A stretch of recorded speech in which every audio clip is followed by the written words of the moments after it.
Okay, Joe, we're back.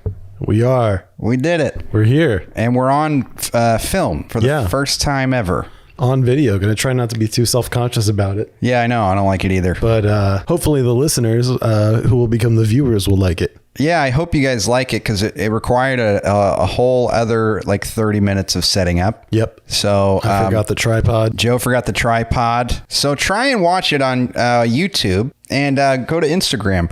Let's say right up top, Joe, because we want to get better about this, right? Yeah. Rate us 5 stars, guys. Subscribe to the podcast. Follow us on Instagram, TikTok, all social media. Just go on there and follow us. You can email us at theonlyhorrormoviepod@gmail.com. We also really could use some good reviews if you're listening on an Apple podcast. Yeah, give us a good review. Those would help us a whole lot. If you could just take a few minutes, we'd really appreciate it. Many people who are not podcasters don't understand the benefit of a review. My fiance said that would be one of the best ways to get us more listeners, and she's usually right about that stuff. She's very smart. She's a smart girl, and she's more business savvy than you or I. Oh yeah, by a long shot. That's what she does. Yeah, she's a smart lady. We're a couple of dumb idiots. Arguably smart in some ways, but pretty dumb. No, too. You're smart. You know. I think we're both intelligent emotionally, and we have street smarts. Yeah, I did all right in school too. Yeah. I did. Fine. But then again, I went to college in Florida, so I couldn't even get into college in Florida. I had to go to Valencia Community College. Well, I transferred from what used to be a community college. They made it into a 4-year. 4 years at a 2-year college, and then another 7 at the University of Central Florida. A total of 11 years to get a bachelor's degree. Oh, that's awesome. Yeah. I mean, you did it. That's all that matters. Yeah, sure. Who cares how long it took you? I don't have an associate's degree. I got none of it. It hasn't made me any smarter or better or more successful No, we're still here. We're on my futon recording a podcast about horror movies. Yeah, but there's a lot of places I would not rather be. I'm pretty happy to be here doing this. And by the way, guys, we're making a lot of money. Yeah, we're making a ton of money. So how are you, man? How is everything, by the way? I'm good, man. I had some acupuncture today. My face is still hurting a little bit from the needles being shoved into it. Oh, so they put needles in your face? Kind of in the side of it, like between my jaw and ear. Jesus. Yeah. Sorry. It's just part of the process. It's how you heal tinnitus. You have to put needles in your face to heal a thing in your ear. Yes. Okay. Hey, if you have tinnitus and you're in the LA area, Dr. John Barrett. Go get John Barrett's acupuncture, guys. Get needles in your face. Yeah, and other places too. Yeah, there's plenty of places out there. I feel okay. Yeah, last time I talked to you, you were a little stressed out. Are you still feeling that? I don't know. I'm trying to just enjoy life as it comes because things are good on the external side of things. Everything's well. There's a lot more to it than just things going well externally. Absolutely. It does help though. It does help when things are not on fire. Yeah, that'd be cool if things weren't on fire. But I feel like people say that a lot when they're like, "Well, I mean, how could you be happy in a time like this when everything's fucked up?" And I'm like, "Yeah, but honestly, if things were great and if there was world peace, I would be depressed." Because just for other reasons, you just find something else to be depressed about. Yeah, I don't know what it is. Maybe it's a selfish way of, but I think depression is selfish. But it's something that you can't really control. But I think it ultimately is like a selfish thing. But really, I think it's more of a byproduct of us not being adapted to the current world we live in. Since for the first 120,000 years of our existence, basically none of the things around us existed. Yeah. We didn't have to deal with the internet and no one had to make podcasts. You just had to find enough food to not die. If social media didn't exist, I would be happier. You think? Yeah. I think so. Just a little bit, right? But I don't know. I don't want to talk about how bummed I am. Yeah. Well, hopefully, this next hour at least will be a little more enjoyable. No, it'll be great. I got some great notes for this fucking. So we're doing High Tension today, folks. Yeah. High Tension 2003. And then released in the UK as Switchblade Romance. Sure. Yeah, that makes sense. There's a switchblade in there and there's some romance. This was the first movie that we've watched where I was yelling at my TV. Oh yeah, I kind of felt like we needed to turn up the heat a little bit. I'd been, going kind of easy on you. Yeah. In terms of the picks for a little while. Yeah. And you were like, they're not that scary. And, I was like, all right, let's go for one that it doesn't hold much back. Something I did for this one, because I was like, I don't want to take so many notes. So I just recorded myself, and then I transcribed it through like an app. So throughout the whole movie, I was talking through the whole entire movie. And so I would be like, oh no. And it would just be a lot of that. Oh, haha. Yeah. That's the kind of reaction I was hoping for. If you were like, it was, no, I feel like, it's called high tension for a reason. Yeah. And I kept saying that during the record. I think I said it so many times while I was recording. I was like, this is some high tension, man. I saw that one in the theater, I think. I might have seen it with my buddy who lives in New York, my friend whose name is also Joe. Hey, Joe. Della, who runs Roach Leg Records. If you're into extreme hardcore punk, definitely check out the Roach Leg catalog on Bandcamp. Roach Leg catalog, Joe. New York City, baby. I would give this a 7 I would give a high 7 for this one in terms of scary. A high 7. On the edging on an 8. Because the gore was crazy. Yeah, it's, I figured, everything we've done so far has been from either the 70s or 80s, right? Yeah. So I was like, we need to go with something modern that, is like, this is what the kind of movies that we started out watching kind of produced later on. Yeah. By the way, I think you mentioned there was a switchblade. I don't remember there being one. No, not a switchblade. It was a straight razor. Straight razor. My bad, guys. Sorry. Straight razor romance just doesn't. No, straight razor romance doesn't flow. Right. But Switchblade Romance would be an okay title if there was a switchblade in the movie. But a switchblade wouldn't even be. It's not as scary. No, a straight razor is way scarier. It's one of the worst as far as weapons that I can think of in terms of movies. Yeah, we've talked about it before. It was in Tenebrae. Mm-hmm. Ooh, baby, scary stuff. What's that? Oh, it'll be in more. Whew.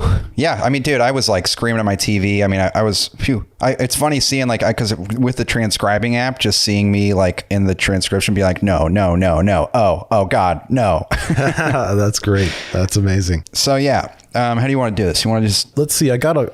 Anything people should know before we dive into the lovely plot here. It was directed by Alexandre, depending on your pronunciation. I don't know. It's French Aja. And it was written by him and Gregory Lavassier. Sure.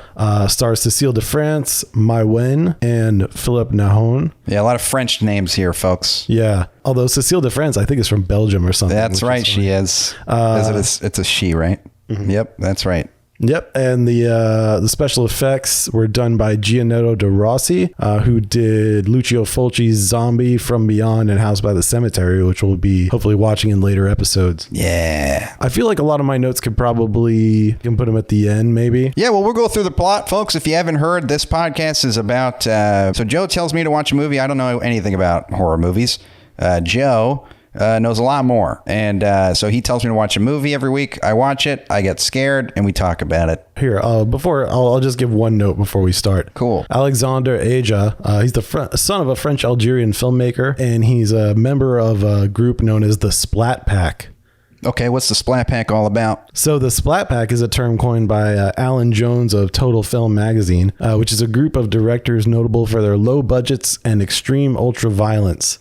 Splat. Includes Darren Lynn Bousman, Neil Marshall, Greg McLean, Eli Roth, James Wan, Lee Wannell, and Rob Zombie. That's pretty sick. Yeah, the Splat Pack in the early 2000s, they were going hard. Yeah, this movie went hard. It went real hard. So let's get into it, man. Let's do this. I hope I didn't write too many notes, but... I'm sure you didn't. All right, cool. We open on some feet dangling, right? We hear what sounds like a female voice chanting in a dull whisper, "I won't let anyone come between us anymore." But she just keeps repeating that, right? She just keeps repeating it over and over. We soon make out that the feet are attached to this hospital patient, and the camera pans up their back, and we see gashes and all these like staples across their back and their neck, and then we see a camera in front of her. And then she says, "Are they recording?" And then we flash to a woman running around in the woods, right? And she's like bandaged. She's all limping. She's all fucked up. And then she like runs out into the middle of this road, right? And there's this car that swerves and then it crashes. And there's a man in the car. He like looks around. And then that woman runs up next to the window and she's like, "Help me." That's where we flash back, right? We flash to that same woman laying in the back of a car, and she's waking up from a dream. Did it seem like that wasn't the dream she was having, though, was it? She woke up And then she was like, I was just having this crazy dream where I was being chased. Oh, okay. So she's laying in the back of the car. She's got no injuries, right? So she wakes up, her friend Alex is driving, and she asks Alex for a cigarette, and she like says she just like woke up from this crazy dream. She was like, I was being chased, but like I could feel this person getting closer, but it was me. Like I was being chased by me. Her friend's like, don't you ever have like a normal dream? And then they like talk about a party that they went to the other night, and then they call each other like sluts and stuff. Yeah, and it's a whole lot of... It's a whole lot of name calling. Yeah. She like just really like hard meat, like bitch and slut and all this stuff for no real reason. Yeah. But they're doing it in like a joking way, but it's also like, this seems like it's still a little bit toxic. It's just mean words. Yeah. You know, what we do establish from this, right, is that Alex is into guys, right? Yes. And we don't really know anything about Marie's sexuality. Right. So. And Alex is the blonde. No, Marie's the blonde. Marie's the blonde. Okay. Yeah. And Alex is the friend. Yeah, yeah. Because I was calling Alex Kelly for some reason over and over. Yeah. I kept going Kelly, and then I was like, oh, no, it's Alex. And I would go back to Kelly. I don't know why. I mean, maybe it just seemed like a Kelly, you know? She seemed a little bit like a Kelly. Yeah, I could see that. There could be definitely Kelly vibes there. Yeah. You know, let's call her Kelly. Oh, by the way, did you watch the dubbed or subtitled version? I'm curious. I watched the dubbed. Oh, really? Okay, I watched the subtitled. Oh, I wish I watched the subtitles. It'll be interesting, though, to see if we picked up anything different. There's a couple of things here. There's one thing I really want to point out. Yeah. So then we cut to an old truck. And it's like this old, raggedy, beat-up truck. And there's a man inside, and he's like grunting, and he seems to be like violating a bunch of hair in his crotch. And we quickly conclude that what he seems to be doing, Joe, not to be too graphic here, folks, but he seems to be having sex with a head. Yeah, you know, sort of that old severed head fellatio. Right. We've all done it. That old trick. That was right up top, right there. I was like, this is intense. Really grunting and like really going to town on a head. Just the fucking hand going. Yeah.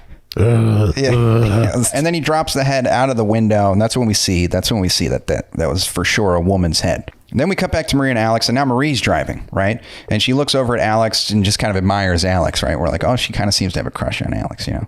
And then Alex says, keep looking at the road. And then Marie says, this is what she says in the translation. She says, you still have that smart design. What is that, Joe? Oh, man. Did they say that in your movie? I don't think so. There's no way they did. Still have that smart design. There's no way.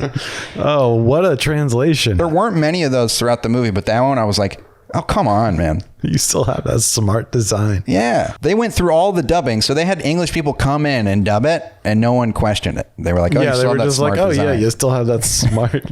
So then they're driving through this cornfield. Alex says she sees something in the cornfield. She gets out of the car, and she's like, oh, my God, what was that? And then Marie's like, what are you doing? Stop, get back in the car. Alex runs into the cornfield. And then Marie gets out of the car and she's like, what are you doing? She runs into the cornfield and then she can't find Alex. And she's like, oh my God. And this is some high tension stuff, right? This is the first high tension starts happening. We're feeling tense. And then we hear the car start up. And then Marie's like, huh? And she turns around and she realizes that Alex was playing a little prank on her. Just a little, the old hide in the cornfield joke. Yeah. It's kind of like the old having sex with a head joke. Yeah. I think the same type of person would write both of those. Also, here's an interesting note. French film dubbed, but sometimes they speak French in their subtitles. Really? Yeah. So there's like some things that she says, like when she was looking for Alex in the cornfield, she was like, it was like subtitles like you bitch or whatever, you know, but in French, it was just weird.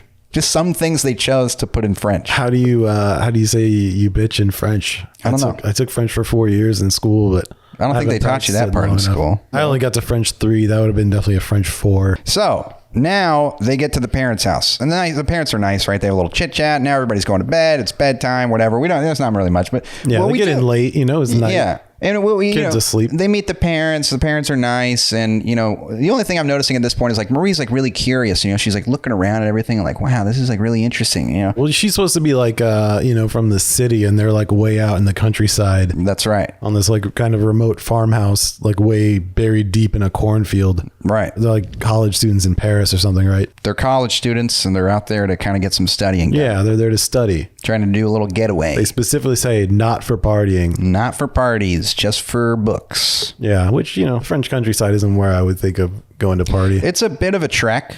Yeah. I mean, you could just rent a hotel room or something, or just... Yeah, I don't know why you have to go to the countryside to study, but whatever. What if you just got like really upset about that part? It fucking ruined the whole movie. I was like, are you fucking... I can't believe any of this. I cannot suspend my disbelief. The rest of this stuff, I can totally see happening, but this whole study in the country thing, a little far-fetched. All right, so Marie... is shown to her room, and it's like this nice, cute little kitschy room. She's looking around. They're very curious. This Marie, she opens the medicine cabinets in the bathroom, and then she closes the medicine cabinet door, and boom, Alex. And she's standing right behind her. It's kind of like a little jump scare. Little mirror scare. Not really important, but it was just like a little jump. Keep us on our toes. Yeah. Now we cut to them having tea. It's Marie and Alex in the kitchen a little bit later having tea. They're talking about boys. Alex is like, when are you going to find someone, Marie? And Marie's like, well, I'm not a slut like you. She brings up the slut thing again. Yeah, man. I was thinking, I was watching this with my fiance. I was like, I don't know if this movie would pass the Bechdel test. No. Yeah, they do talk about dudes. They're only talking about dudes the whole time. Yeah. And then slut shaming each other. Right. So then Marie's like, I'm going to go outside for a smoke, right?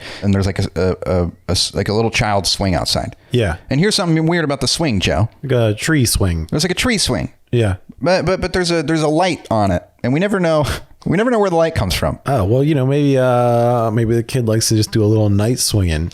Yeah, but where's the light? We never saw where the light was coming from, and I was just like, it was very distracting for me. Huh, I didn't even notice. Yeah, I think editing is just giving you a keener eye. Yeah, it's not good. So Marie sits on the swing, and she lights up a cigarette. She's smoking the cigarette, whatever. As the French do. And then she sees in the window upstairs, her friend Alex is showering. And of course, like classic horror movie fashion, we see some boobs. Yep. And we cut back to Marie, and she's just kind of gazing at her friend, and we're like, oh, she definitely has a thing for her friend Alex. And we cut back to Alex showering, and then we cut back to Marie, and she's gone. And so, I guess she just... Empty swing. Right. She just went inside. Marie goes to bed. She seems restless, can't sleep. So then she puts on her Walkman, right? And she starts listening to reggae. And then... she starts to masturbate. Yeah, and the lyrics notably are the chorus of the song is the guy's just saying "just another girl" over and over again. Oh, interesting. So then she's going at it, right? And then we cut back to that same truck, and the truck is driving through a cornfield. And then we have like this. This is not a pickup truck either. This is a big, menacing, like old timey Citroen. Yeah. It would remind you of the truck from Jeepers Creepers, if you've seen that. Yeah, it's like kind of like Mad Maxy, like it's like a 50s style box, like armor truck almost. Then there's this intercutting of the truck driver cutting back to Marie masturbating, back to the truck. Then we see a parent asleep in the room, back to masturbating, back to the truck. I wanted to make sure you got the point that she was going. They really showed her and then there was one point where they cut to the kid sleeping, and I was like, please don't cut now to her masturbating after the kid shot, and they didn't. With the pants on though, just hand down the pants. Yeah, hands were down the pants. It wasn't too graphic. Yeah. So then the truck pulls right up to the door, and and Hendrix is barking, and then Marie comes. Woohoo! Now she hears the dog barking, right? Because now she's come. Yeah, right. Now she can hear reality. Right. Then the doorbell rings. The dad awakes. He goes, puts his robe on. He's like, oh, what the hell? And then he goes down, opens the door, and the truck driver knifes him in the face. Yeah, slashes him with a straight razor right to his face. And this is when shit gets intense, man. Yeah, through like the wire, like outside door too, like through the right through in between it. So then just fucking this is when commotion really goes down here. This is when the fun starts. Yeah I said commotion goes down. So it was a bit of a commotion. Yeah. In murder, retrospect. commotion. Then the truck driver the dog's barking. He kills the dog right away. Which, is a rule that, people don't like that. No, people don't like killing dogs. They do not like it when you kill the dog. But then, they do that because they know you won't like it. No, they know you won't like it. So the dad is now still alive. He starts crawling up the stairs, and then the killer takes his head and pushes it. What do you call those? The bars of the stairs? The banister? The bars are like this. Yeah, banister. He going up kicks his head through it, and then he goes around, gets this big ass dresser, like this big ass like a big bookcase or something. Bookcase, and then just pushes it really fast so that it like crushes and chops his head off. Yeah, decapitated with a bookshelf. Fucking brutal. And did you watch the unrated cut by any chance? I don't know. Oh, well, yes. The only difference is like, you know, the unrated cut leaves it like more of the blood spewing out of the headless body. Yeah. No, I don't think I saw that part. So then the mother comes out, right? And then Tom, little Tommy, the little boy, wakes up and he's like, Mom, what's going on? And she's like, go back to bed. And so she goes downstairs and then she finds her husband's body, just bloodbath, just blood everywhere. Her husband decapitated. She's in shock. She's like, oh my God. And then the truck driver just walks right up to her. She doesn't move. And he just cuts her. We cut away. Yeah. We don't see what happens to her. Nothing good from the amount of screaming that you hear. A lot of screaming, a lot of stuff happening. And so then Marie is upstairs and she's like, oh my God. She finds like a phone, but it's not plugged in. So she has to search for an outlet. She sees that there's an outlet right behind a big dresser, like another bookcase. And she's like, I got to move this like big wardrobe and get it out of the way so I can plug this phone in. But she can't do it. And so the truck driver's looking around. He cleans the blade. That's kind of a thing he keeps doing. He keeps wipes it on his pants. Wiping the blade on his pants. It's very creepy. And he's looking around. He's like doing the detective work, right? He's wearing like a kind of like a mechanic suit or something like that. Yeah. It looks like a super thick like work suit. Yeah, it's creepy shit. I noticed his hands super grimy and like it's all black and like black. Like I don't know if it's blood or grease or what. Soot. So then she hears the truck driver coming up to the room, right? So she's like, "Fuck, I gotta like figure this out." So she starts like cleaning the room. She starts making it look like. It's like no one has been there. She starts making the bed. She starts like cleaning up the sink. She tries to make it look like it hasn't been touched in weeks, you know? Which, you know, smart, very smart. And so then he comes into the room and he's like looking around. Ultimately doesn't find anything, but he does go up to the shower curtain, which you're like, God, if you're in the shower curtain, I hate you. But then he opens it. She's not there. Good job. Where'd she go? Yeah, I noticed he does. He touches the tip of the faucet though. He feels under it and feels that it is wet. Yes. So he knows. Something's up. Yeah. So then he goes, he picks up the mattress on one end of the bed, looks, doesn't see anybody, and then he walks out, and then we pan under the bed, and we see that she was on the other, the head of the bed. So he just missed her. Up real good. He leaves, and she can breathe again, right? And then we cut to Alex. She's asleep. She has earplugs in, so she missed all of the commotion. She did the commotion. She didn't hear any of it. Yeah. So, which a lot of commotion to sleep through, honestly. There was a ton of commotion. So then the killer's blade comes into frame and goes to her throat. And then we cut away and we hear her screams, right? We hear her screams now. Oh my God. So Marie's like, oh my God, what the fuck do I do? And she tries her hardest to get that phone jack, right? And then she finally gets the dresser moved and she realizes that it's not a phone jack. It's just a regular jack or for cable or something. Yeah, or it was like broken or something. So then she runs out. She gets out of the room and she runs into like what appears to be the parents' room. She's looking around for another phone. She can't find it. She hears more footsteps, so she hides in the closet. And then suddenly it's the mother, and the mother's crawling in. She's all bloody and she's all cut up. She tries to get on the phone and call the police, but then the killer comes in and cuts her throat. Yeah. It's as Marie is looking out through the closet and almost making through the slats in the door. It's almost like they're making eye contact, and the killer cuts her throat and just tears it open. And it's just brutal, blood spewing all over the place. Yeah, and this all the gore and it looks super realistic too. Like yeah, it's really fucking gross. Yeah. So then the killer exits after he chops her hand off. It's really nasty. Yeah. And then Marie exits the closet and she kneels down to the mother and she's crying. And the mother wakes up for one more second and tries to speak, but she can't. And it's really horrifying. Yeah, she kind of half croaks why me? When she wakes up, that got me. That was a pretty oh my God. Serious jump scare. Yeah, because she looks very dead. Yes, she looks extremely dead. Yeah. So Marie she tries to dial on the phone to get the police, and it's not working, right? And then she hears a door slam. Marie sees through this little window in the house. She's the boy is running around, and she sees that the truck driver hears this boy, Tom, which is I think a hilarious name for a 6-year-old kid. I think they were calling him Tommy a little bit, but he's also Tom. In the version I watched, they were just calling him Tom. It said it real Tom. Tom. So then Marie goes into Alex's room, right? And Alex is still alive. She's just chained up.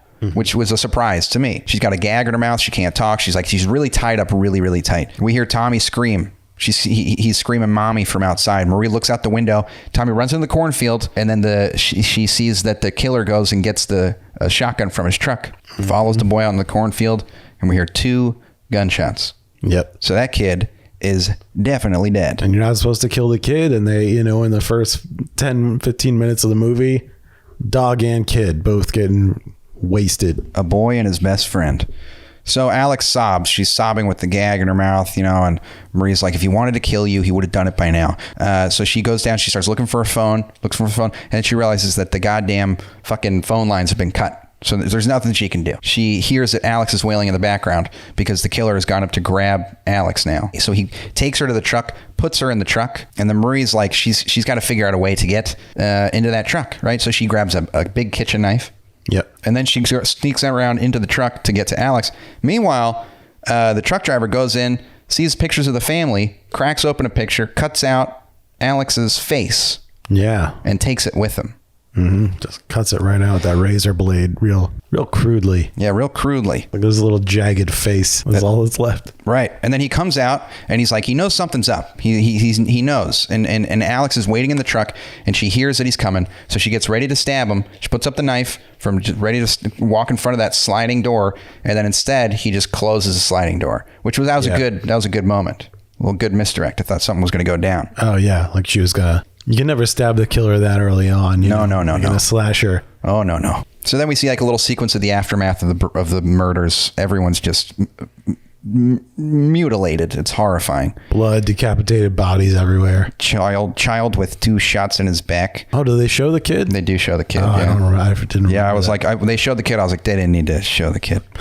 That's why they did it. That's why they did it. And Maria's looking for a place where she's trying to finagle the lock, like with the knife. She's got this other little tool that she's trying to work it with. Alex is just gagged and hopeless and crying. And on the ceiling, there's like claw marks, they're like bloody claw marks. And Marie says, don't worry, those girls were alone, but it's 2 of us. We can do this. The truck driver puts Alex's face on his rear view mirror. He's got a bunch of women up on that mirror. And so you're like, oh, he's got all these different victims, Yeah, this is not his first. Then he pops a bottle of whiskey, taking a bottle of whiskey, takes a swig, and then Marie finally gets the door open, right? So she gets it unlocked. And they're pulling up right as they're pulling up to a gas station. So she's like, you got to stay here, Alex. I'm going to run into that gas station, So he starts pumping gas. She runs into the gas station, tells the guy, like, call the police to the clerk. Mm-hmm. And the clerk is like, what the hell's going on?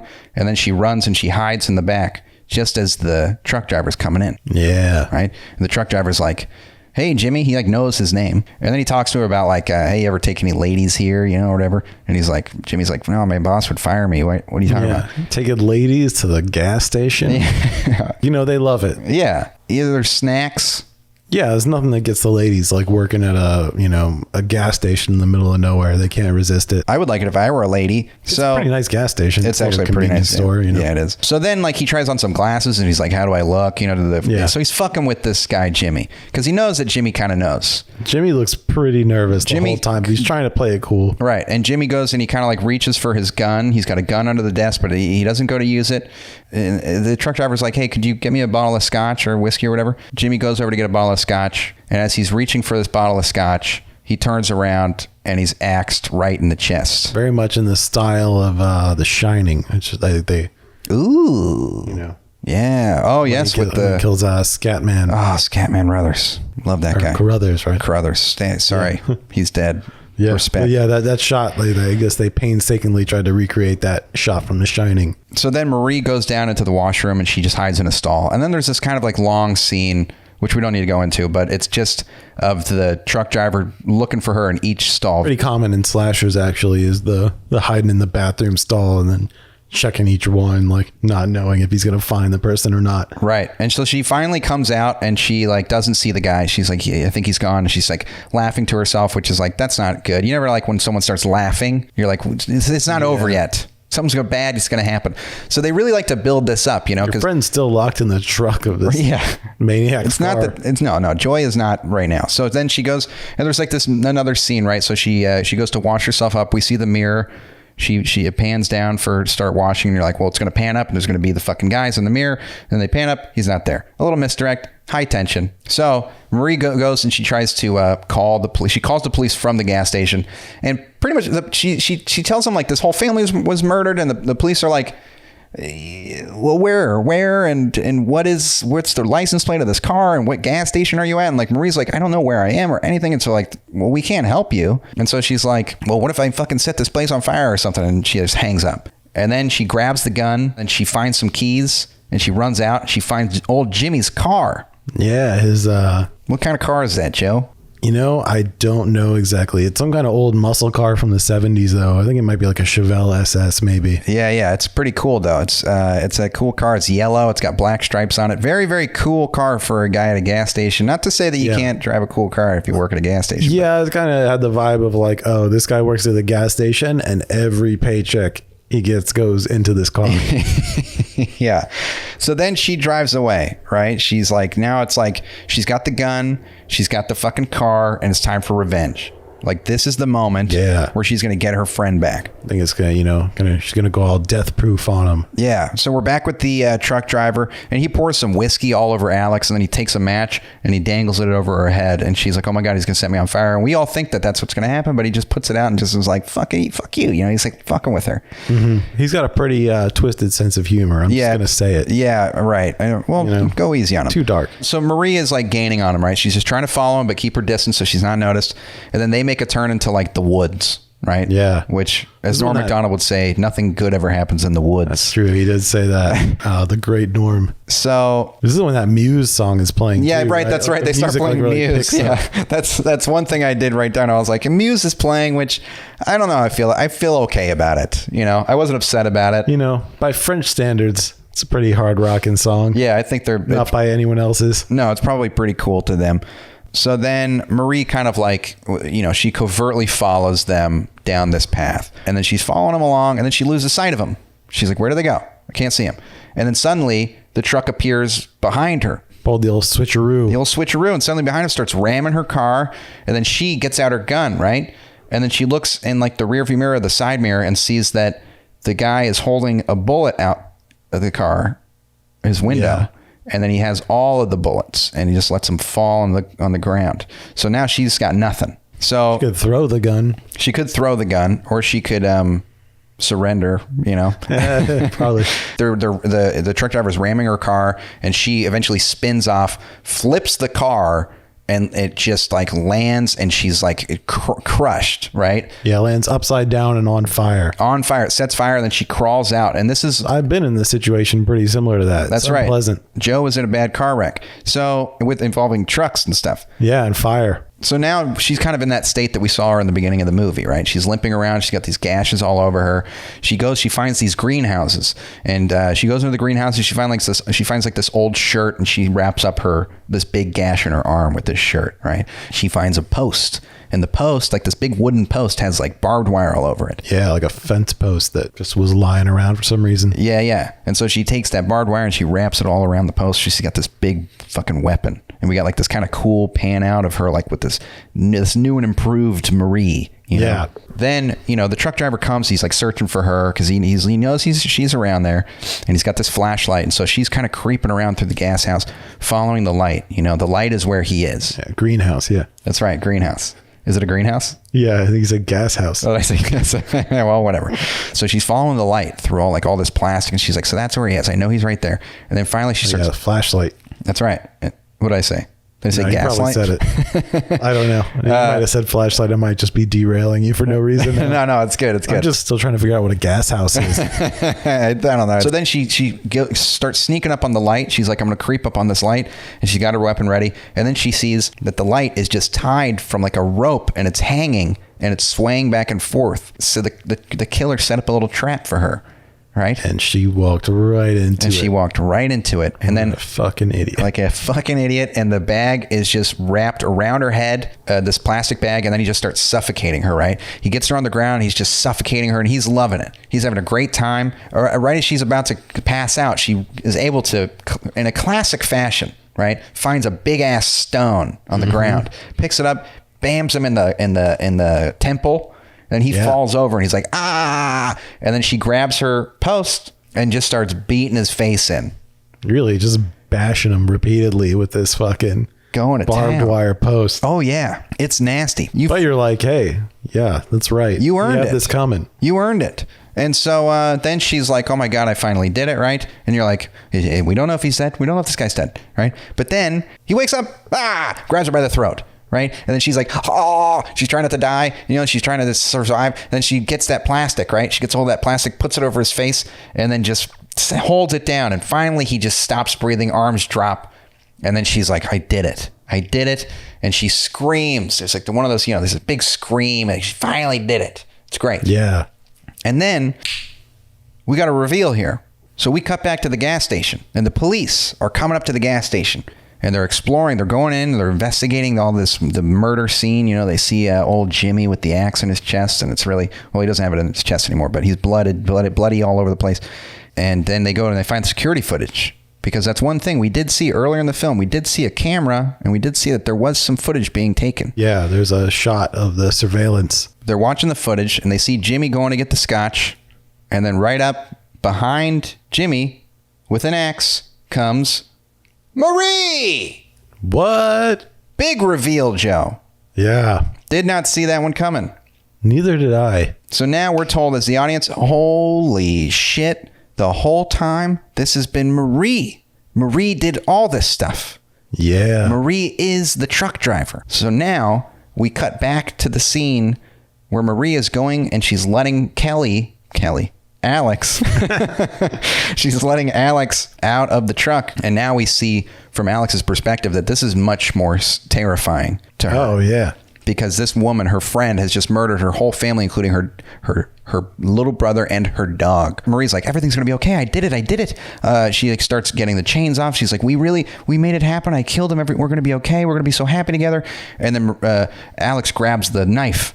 She grabs that kitchen knife that Marie had, and she holds it up to her and she says, get away from me. She says, what are you doing? I love you, Alex just takes off. She takes off running into the woods, right, Joe? Yep. And then Marie, she turns back into she's back to the truck driver guy. Yeah, you see this all of a sudden this is a truck driver again. It's a truck driver again, but he's got this fucked up face. Now he's got his face beaten in and he's got this big, it's not like a table saw, but it's like a buzz saw. I think I read that it was a concrete saw. So it's a big circular. It's a big circular saw that's also mobile. Yeah. So he's now just chasing after her through the woods, and it's a horrifying scene because he's got this disgusting face, this terrifying weapon, and she's like injured and like bloodied and terrified.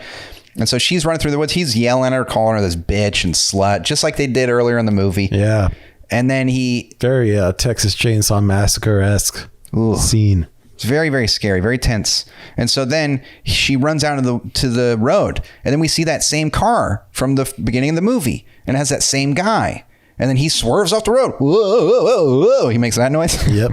and then she runs up to the window and she says, help me. And it's that same shot of where Marie was in the beginning of the movie. And we realize, okay, so it was supposed to be her, And then so Alex gets into the car. She gets into the back of this guy's car and she's like, please, just get me out of here, please. And then he's like, okay. He tries to start up the engine. And then in classic horror fashion, Joe, the engine doesn't start. No. A radiator's cracked or something. No, it won't turn over. And so the truck driver / Marie gets on the hood of the car, right? And then with the saw, buzzes through the windshield and just fucking destroys this man's body and face. Just fucking annihilating him with this giant gas-powered saw.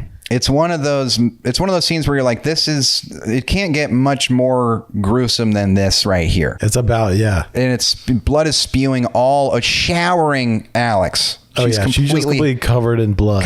And she's screaming at the top of her lungs. That's where blood splashes up onto the camera lens, right? Oh, I think so, yeah. Yeah, it does. Quick note about that. There was so much blood in that scene, and it wasn't meant to splash on the camera, but it did by accident. Ooh. And they just left it in because they thought it looked crazy. Yeah, it did look crazy. That same camera got rented and used on another movie later.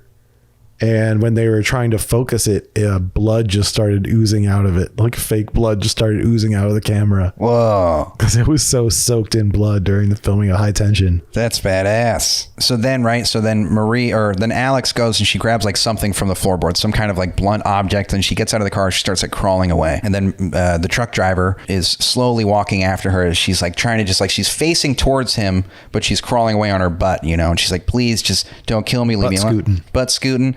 And she's got what we find out is a crowbar. She's holding this crowbar and she's getting away. And then the truck driver gets really close to her and he's saying like, do you love me? Right? How could you not in that situation? Yeah. I mean, he's proven himself at this point. He's done everything he could. You know, that's, you know, you don't get much more devoted than kills your entire family for love. Also, here's the thing is by the way, Alex has a big piece of glass in her foot that has severed her Achilles heel. Yeah. So she cannot walk. It's very brutal and disgusting. Just hard to look at, you know, you're just like, oh, fuck. It's really hard to see. And the truck driver's really is like, it makes you just imagine that, like, there can't be too many things more painful than that. Yeah. So then the truck driver's like, do you love me? You don't love me, do you? You don't love me. And Alex screams, yes, I do. I do love you. And so then they start making out, right? It's not really Alex making out. Yes. It's not really Alex making out with, I think she turns into Marie at this point, but I can't remember. Okay. But they start making out, but it's Marie really forcing it on Alex, and Alex is trying to not. She can't kiss this person. I was going to say, you said they start making out. I was like, I don't remember there being like a consensual kiss. No, they just had this such a weird full-on make-out session. Yeah. Because she was grabbing her the back of her head. What the hell? So then as they're doing this little hardcore make-out sesh, that's when Alex decides she's going to shove this fucking crowbar through her, like her upper chest, shoulder area, through her back. Yeah. And now Marie's just like, and then she says, nothing will come between us. Never, ever again. You know, she keeps chanting that again. Right. And then we flash back. We're back at the hospital. We see that was definitely her. She's handcuffed to the bed and she's saying, I don't want anything to come between us anymore. And then we see Alex. Alex is in the hospital and she's looking over at her through this. And it's clear that she's been there for a while because a lot of the scars on her face have healed, right? They're getting there. And Alex is standing there. And I think at one point they say, like, she can't see me, can she? Yeah. It's a two-way mirror, right? Two-way mirror. And then Alex looks through the window at her and then reaches towards her. Yeah, really just like arms just shooting. Yeah. Like, when she's like chained, she's like chained to the bed. And then we cut. And that's the end of the movie.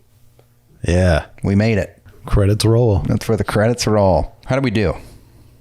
I think we did good. You know, we got through the whole thing. I got some other notes here that we could talk about. Yeah, let's hear some more notes because I'm interested to hear some more stuff about this movie because it's fucking bananas. Okay, we can start with this. So the film is associated with the new French Extremity, which is a movement consisting of a collection of transgressive films by French directors at the turn of the 21st century. Okay. So these films are heavily influenced by exploitation films, European art house cinema, and American horror films.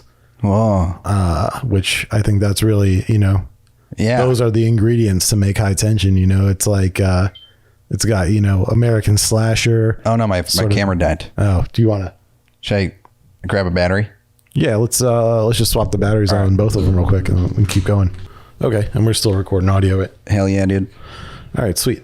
So, the film is associated with the new French Extremity. Films are heavily influenced by exploitation films, European art house cinema, and American horror films. Yeah. The term was coined by art form critic James Quant. James Quant. It was meant to be pejorative. He was talking shit when he came up with the new French Extremity. He was? Yeah. But it didn't work because a lot of them ended up being critically acclaimed. Shit. He called it a cinema suddenly determined to break every taboo, to wade in rivers of viscera and spumes of sperm. Spumes? Spumes. Never heard that word. I never did either. I like it. To fill each frame with... I'm going to spume. I'm going to start saying that. You don't want to spume in your pants. That's embarrassing. That's right. I think my grandma might listen to this. I think she'll really enjoy this part. Okay, cool. Yeah. Mine too. To wade in rivers of viscera and spumes of sperm, to fill each frame with flesh, nubile or gnarled, and to subject it to all manner of penetration, mutilation, and defilement. Tight. Some other notable examples of the new French Extremity include Martyrs, which we could watch, which is maybe top 3 most fucked up movies I've ever seen. Oh, shit. Okay. Up there, pretty close with Cannibal Holocaust. Oh, God damn it. Fuck that movie. Another interesting notice. Some viewers noticed similarities between the film and Dean Koontz's novel Intensity, which Alexandre Aja acknowledged. Old Dean Koontz. Yeah.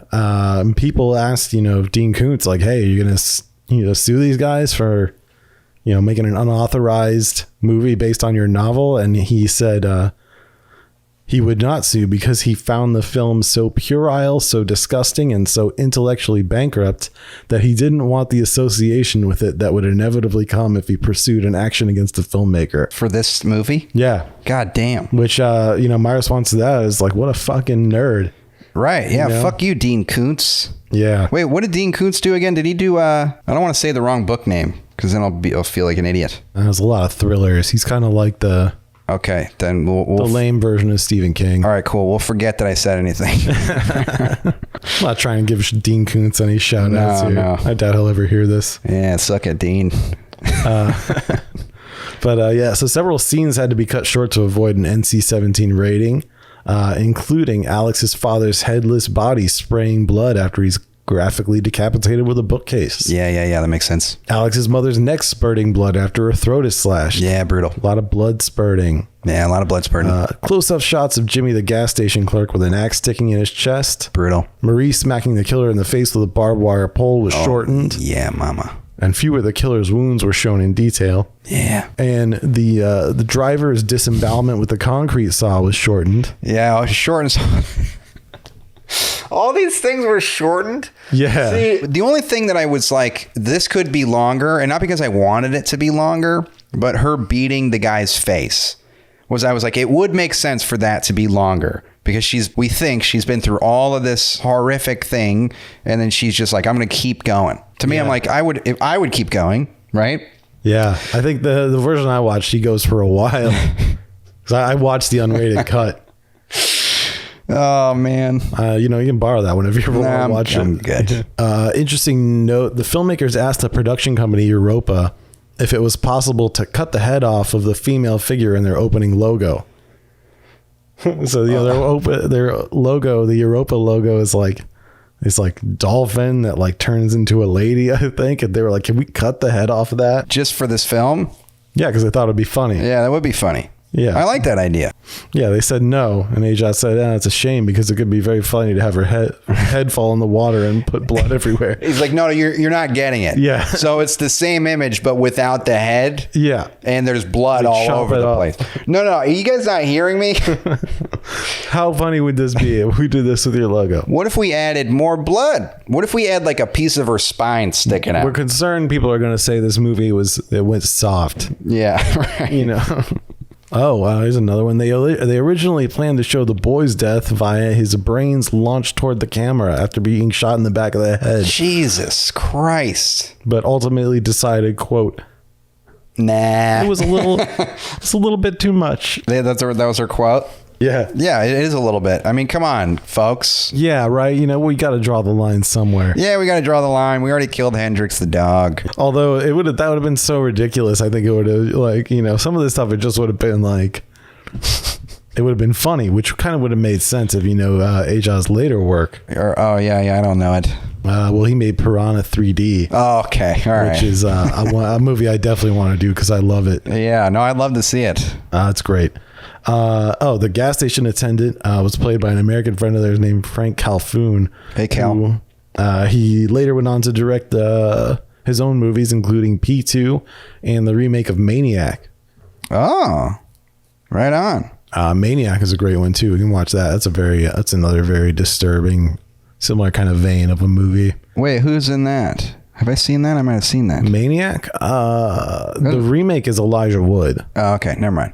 And let's see, I just have one other note, because this movie deals with a lot of stuff with like gender and sexuality, even though they don't, it's not overt, but like the whole thing of the tension between the two girls, is like one is in love with the other, and ultimately it's like, about unrequited love. But so here it's also about how if you're a lesbian, you're a murderous truck driver on the inside. Yeah, is that that's the message I took away. That message is a little problematic, I think. It's a little murky. I'm just saying that in the movie, that's kind of what they're saying.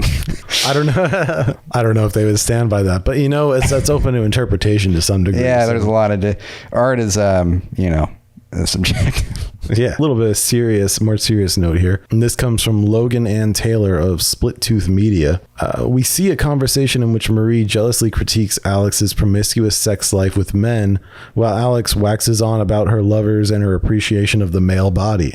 Irritated by the conversation, Marie goes outside for a cigarette and witnesses Alex in the shower through an upstairs window. In this moment, something shifts. She suddenly disappears from her smoking perch, and we next see her in her room putting on headphones and proceeding to masturbate. We remember. Yeah, we've been through all this. I should note she's listening to a song that repeats the lyric, "Just another girl, that's what you are," reminding her of her perceived lack because she can't be the gender Alex desires. Oh. Once she begins to masturbate, the serial killer arrives. On first viewing, this moment only functions to show that Marie is distracted and can't hear the killer right away. On a second viewing, that becomes the linchpin in the reality shift. Marie's masturbatory fantasy comes to life. Whoa, interesting. A little bit of like film school type analysis there, you know? Yeah. Here's one question I did want to bring up, Joe. Yeah, what you got? Who are the other ladies? You know? Other? Well, I want to know.